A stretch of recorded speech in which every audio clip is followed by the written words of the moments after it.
बिस्मिल्लाहिर्रहमानिर्रहीम। This is Amna and today I am here with a new topic. आज का new topic है इब्राहिम लोधी। इब्राहिम लोधी ने कब से कब तक हुकूमत की है? 1517 से लेके 1526 तक हुकूमत की है। इब्राहिम लोधी है कौन?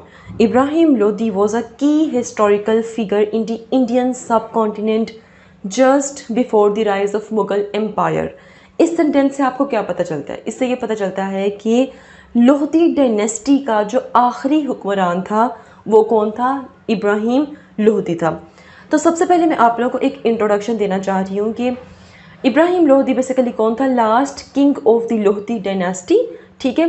And he was the eldest son of Sikandar Lodhi. Sikandar Lodhi का ये सबसे बड़ा बेटा था। He had disrespect and harshness for Delhi nobles, so began conflicts with nobles.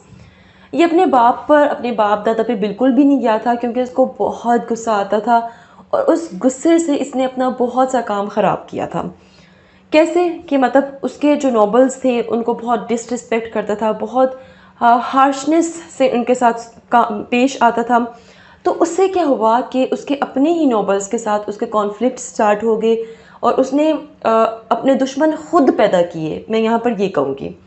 His time as king from 1517 to 1526 was filled with internal conflicts and threats from outsiders. उसका जो tenure था, हुकूमत का, उसने बादशाह के तौर पे बहुत से इंटरनल कॉन्फ्लिक्ट्स को भी फेस किया।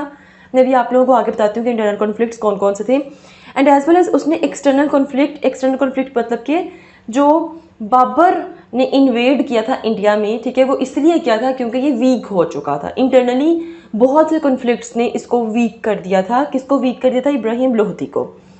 सबसे पहले हम लोग ज़रा डिस्कस करते हैं दौलत खान। दौलत खान कौन है भाई? हम तो इब्राहिम लोधी बने, दौलत खान कौन आ गया? एक्चुअली में इसके जो कॉन्फ्लिक्ट्स हुए हैं वो दौलत खान के साथ हुए हैं और इसके साथ आलम खान, ठीक है। दौलत खान एंड आलम खान, इन दोनों ने क्या बना लिया? अलायंस बना लिया। किसके अगेंस्ट अलायंस बनाया? इब्राहिम लोधी। अलायंस होता है कि इकट्ठे हो जाना किसी के खिलाफ, ठीक है, मतलब दोनों का एक दुश्मन। इनको लगा कि हमारा एक दुश्मन है। एक्चुअली में दौलत खान कौन था? दौलत खान जो सा था वो उस वक़्त जब इब्राहिम लोधी हुकूमत कर रहा था तो उस वक़्त लाहौर का गवर्नर कौन था? वो दौलत खान था। तो इनिशियली स्टार्ट से ही वो सपोर्ट करता रहा था और हिस्सा भी था लोधी डायनेस्टी एडमिनिस्ट्रेटिव स्ट्रक्चर का। लेकिन टाइम गुजरने के साथ साथ जैसे ही इब्राहिम लोधी की हुकूमत स्टार्ट हुई है तो उसको फील होने लग पड़ा कि भाई हमारी जो पावर है उसको उस पर मतलब जो इब्राहिम लोधी है उसका गुस्सा, उसकी नफ़रत और उसके जो भी उसके तरीक़ेकार हैं, ठीक है, वो असरअंदाज हो सकते हैं। मतलब कि उसको उसकी जो पावर है उसको ख़तरा है, उसको ये फील होने लग पड़ा। सो दौलत Khan eventually turned against Ibrahim, ठीक है, और वो इब्राहिम के अगेंस्ट हो गया। और जब वो अगेंस्ट हुआ तो ज़ाहिरी बात है अब आप एक मुल्क के हुक्मरान हो और वहाँ का एक गवर्नर अगर आपके खिलाफ हो जाए तो इसका मतलब ये हो गया कि पॉलिटिकल इंस्टेबिलिटी क्रिएट हो चुकी है। His discontent led him to invite Babur. अब जब दौलत खान क्या हुआ है जी, मतलब कि इब्राहिम लोधी के अगेंस्ट गया है तो इसने ही यही आगे किसको इनवाइट करेगा? बाबर को इनवाइट करेगा, ज़हीरुद्दीन बाबर को, कि भाई आप अब आ जाएं और इसको साइड पे करें। देन आलम खान बेसिकली इब्राहिम लोधी का कज़न था।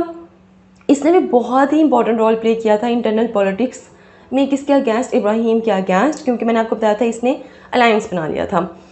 अब इसने ऐसा क्यों किया? क्योंकि आलम खान भी बहुत ज़्यादा डिससेटिस्फाइड था इब्राहिम की गवर्नेंस से और इसलिए वो भी चाहता था कि भाई इब्राहिम लोधी को पावर से हटा दिया जाए।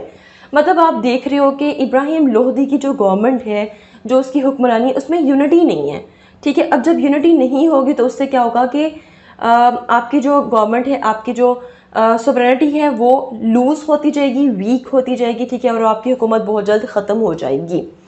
थोड़ा सा मैं आपको बता दूं लोधी फैमिली के बारे में। Lodhi dynasty was a prominent ruling family in northern India from 1451 to 1526। तो नॉर्दर्न इंडिया जो सा था वहाँ पर ज़्यादातर लोधी डायनेस्टी की हुकूमत थी। कब से कब तक थी? 1451 1526। ये डेट्स बहुत इंपॉर्टेंट है, इनको आपने साथ साथ याद करते जाना है। The dynasty was founded by Bahlul Lodi which was a powerful leader in Punjab. Bahlul Lodi ने बेसिकली ये जो डायनेस्टी थी इसको कायम की थी। अब इब्राहिम लोधी का जो गवर्नेंस स्टाइल है वो किस तरह? देखिए इब्राहिम लोधी जौन सा था ना वो उसका जो तरीक़ेकार मैंने आपको शुरू में बताया था कि अपने बाप दादा से नहीं मिलता था। मतलब बहुत ज़्यादा स्ट्रिक्टनेस, बहुत ज़्यादा सिवियरिटी नज़र आती थी और इसके अलावा हार्श किस्म का मैनर वो अडोप्ट करता था अपने ही लोगों के लिए। He is known to have imprisoned, वो बहुत मशहूर था, मतलब कि उसके दरबार में कुछ सज़ाएँ बहुत मशहूर थी। मतलब वो उठाकर लोगों को कैद कर देता, जहर दे देता, उनको कत्ल करवा देता।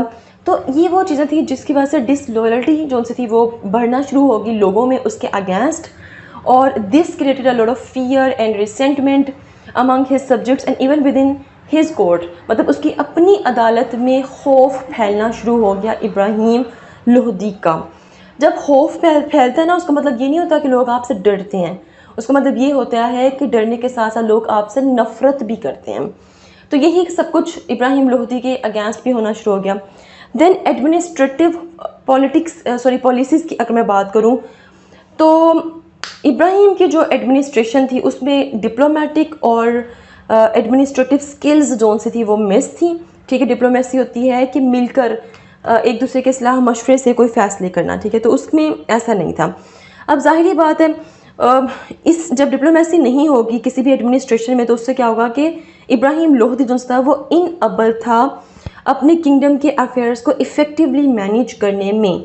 ठीक है, और इसकी वजह से क्या हुआ कि मल्टीपल जो रिबेलियंस थे, जो बागी थे, वो आहिस्ता आहिस्ता आहिस्ता आहिस्ता मतलब कि बढ़ने लगे। और इस तरह क्या हुआ कि इंस्टेबिलिटी, डिससेटिस्फेक्शन जो से थी वो बढ़ी और एक्सटर्नल इन्वेजन जो से थी वो इंडिया में स्टार्ट हुई। अच्छा, यहाँ पे मैंने लास्ट में लिखा हुआ रेपुटेशन ऑफ क्रूएलिटी। रेपुटेशन कैसी थी, मतलब कि किस नाम से जाना जाता था इब्राहिम लोधी। तो इब्राहिम की जो रेपुटेशन थी वो क्रूएलिटी के तौर, मतलब कि एक क्रूअल रूलर के तौर पर वो जाना जाता था, क्योंकि वो बहुत स्ट्रिक्ट था, समटाइम उसके बहुत हार्श व्यूज़ होते थे, पर्टिकुलरली इन रिलीजियस मैटर्स। और इसके अलावा अपने खुद के लोग उसके खिलाफ होकर और सब ने आपस में अलायंस बना लिए थे। ठीक है, and this unpopularity played a crucial role in the eventual downfall of his tenure. ठीक है, तो इससे क्या हुआ कि फिर इसी के जो बंदे थे जो उसके अगेंस्ट थे, उन्होंने बाबर को इनवाइट किया कि आप आएँ। कहाँ से इनवाइट किया था बाबर को? सेंट्रल एशिया से इनवाइट किया था। कहाँ पे इनवाइट किया था? इंडिया में इनवाइट किया था। ठीक है, फिर बैटल हुई, एक जंग हुई, बैटल ऑफ पानीपत 1526 में, जहाँ पे इब्राहिम लोधी को डिफ़ीट हुई और इब्राहिम लोधी मारा गया। और इस तरह जो लोधी डायनेस्टी थी वो भी ख़त्म हो गई। ठीक है, और उसके बाद फिर एक नई एम्पायर हिंदुस्तान में बनती है, उसको कहते हैं मुग़ल एम्पायर। और इसी के साथ हमारा आज का टॉपिक भी ख़त्म होता है। If you have any question, do right your question in comment section below and hit the like and subscribe button if you haven't yet. मिलते हैं नेक्स्ट हॉट इशू के साथ। अंटिल देन मुझे अपनी दुआ में याद रखिएगा। स्टे ट्यून्ड एंड अल्लाह हाफिज़।